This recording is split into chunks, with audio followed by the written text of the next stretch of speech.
Hello, I'm John Anderson. I've been asked by the Liberals and Nationals for Marriage to put down some thoughts on how I see this very difficult debate.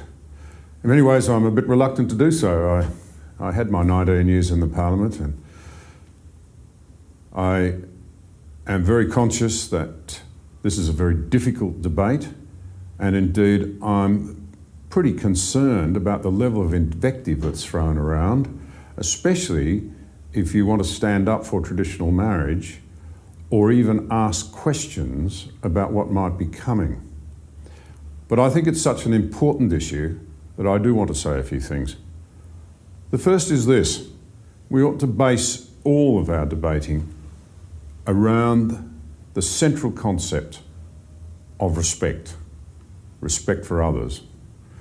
And I think we've made a lot of progress, and perhaps we've needed to, in the area of looking after people in the LGBTI community who have felt marginalised and under-recognised, even discriminated against in the past.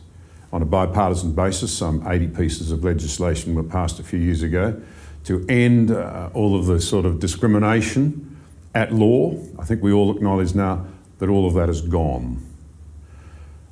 And certainly I think it's important that we hear with respect, ideas put forward by people from that community. But we now find ourselves at a very interesting juncture with a call that we should redefine marriage. I think that there are three very important issues that immediately emerge that I believe must be considered from a public policy point of view. The first is that the debate has become very ugly. It seems that we can resolve almost nothing in this country now. We're almost gridlocked. People everywhere say to me, our politics seem incapable of resolving anything. I'd go further and say that they're close to broken.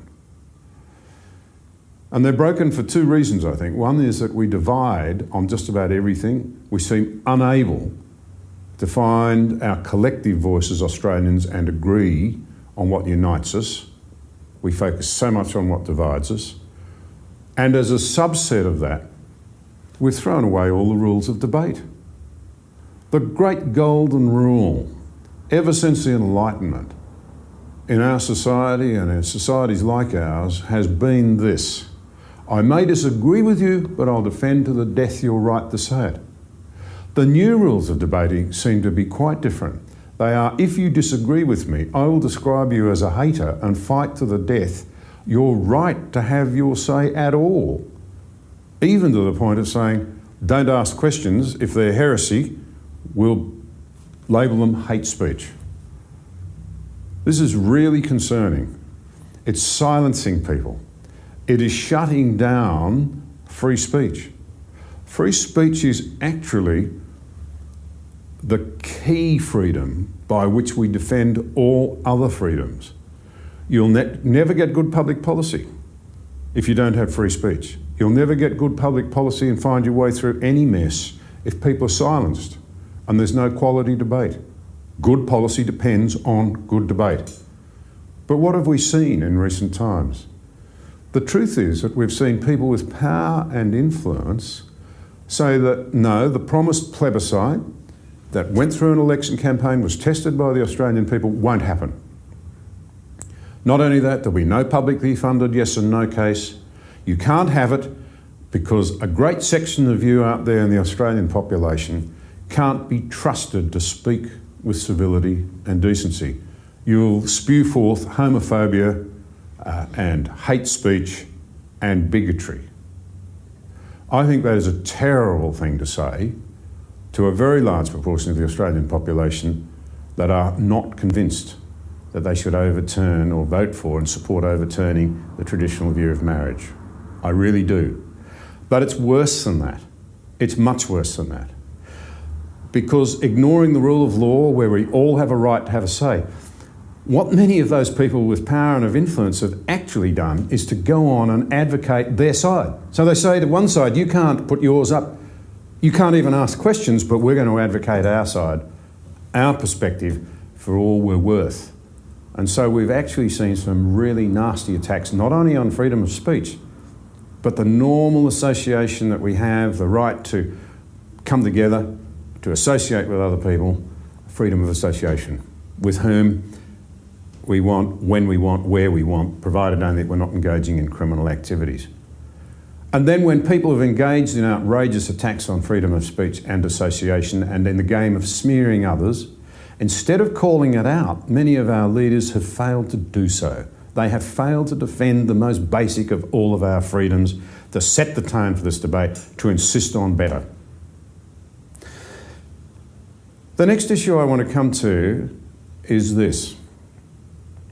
We're told it's only about marriage, but in fact, it's very obvious that the people who are fiercely in favour of change and those who strongly defend traditional marriage are saying something different. They're saying that these measures might actually be very profound and have far-reaching effects. I actually think the truth is that we need to be honest here and we have the right to ask the hard questions. You wouldn't buy a house, no matter how attractive, on a floodplain without asking the hard questions. What happens in a major flood? You wouldn't make a major move on a chessboard without stopping and asking, will it actually cost us victory in the long run? Now, I want to make something plain here. I believe that many Australians, in and outside the LGBTI community, actually think this is and should be simply about marriage. I believe that in good faith. But I also believe that the evidence here and abroad suggests that it would be naive to think it's simply about debate, about marriage. We have a classroom we can look into, if you like, the international scene. The reality, in my view, that I've looked at this closely, I don't think it can be avoided, is that in all of the countries that have now legislated for same-sex marriage, you've seen a continuation on of the ferment and of the activity and indeed of disruption. In other words, I actually think in many cases the activists, the radicals who dislike Western culture and think it ought to be turned on its head, find in the degendering of marriage weapons that can be used in other parts of our societies. I think the international evidence on this is really quite concerning, and perhaps particularly concerning to me is that it seems that our children in our schools are turned into the frontline casualties of adults' culture wars. We furthermore have a window right here in Australia into what the new world might look like, and I refer again to what I said a moment ago. We have seen an extraordinary level of intimidation, of sneering, of a refusal to answer in good faith the questions that supporters of traditional marriage might have. Overwhelmingly, we were told that it was the advocates of a no vote that would use unfortunate and insulting language, but it's been the other way around.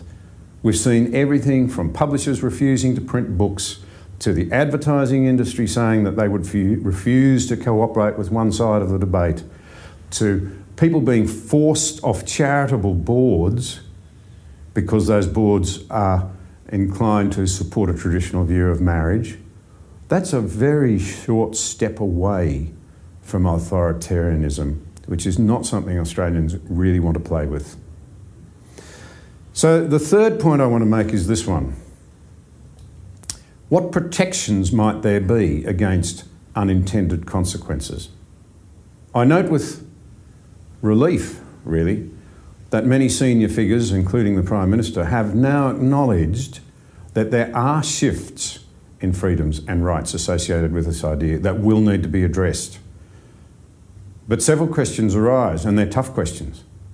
The first is, why should we assume that the Parliament that could not deliver the plebiscite that was promised, and which has seen an extraordinary Senate inquiry into religious freedoms, for example, reveal that activists don't want any securities offered for freedom of conscience and freedom of belief, none, why should we have any confidence that that Parliament can deliver the guarantees and protections that we say need in the areas of parents' rights, of free speech, and of freedom of conscience and belief. Furthermore, it emerges, of course, that you would need not only federal government action, you'd need the cooperation of the states and territories as well, because that's where many of the mechanisms that are used by activists when they want to pursue their agendas actually lie. So we would actually need the cooperation of all governments and all parliaments in this country. And it causes me great pain as somebody who's been a legislator in an era when we're able to get things done in this country, to have to say to you, I don't think we could have any confidence at all on what we've seen to date, that such protections could be secured. I'm sorry to find myself in a position where I'm saying something that will be disappointing and hurtful to some people. That's not my nature. I don't like doing that. But I have to say, I think there are very, very big issues here. We've come a great deal of distance down the road in terms of fairer treatment of people who have felt marginalised in the past. Legislatively, there's no formal discrimination. That law left now. I want to make one other point, and it's this. The international experience tells us that about 1% of our households are same-sex couples in Australia, and that from what we've seen internationally, we can assume that between 20 and 30% only of those households will opt for marriage if it's made available. I feel concerned that those people might feel hurt and disappointed. I genuinely do. But I have to say, I really must emphasise this point. There is much more at stake here. I actually think your desires and your objectives in many ways have been hijacked by people with different agendas. And I know that there are people in the LGBTI community who feel that, who recognise it.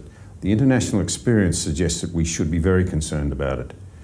In that context, I must regrettably say to those people who will be disappointed by this, that I think for reasons of public policy and the harmony of our society, our capacity to debate and reason with respect, for those reasons, we really should say no.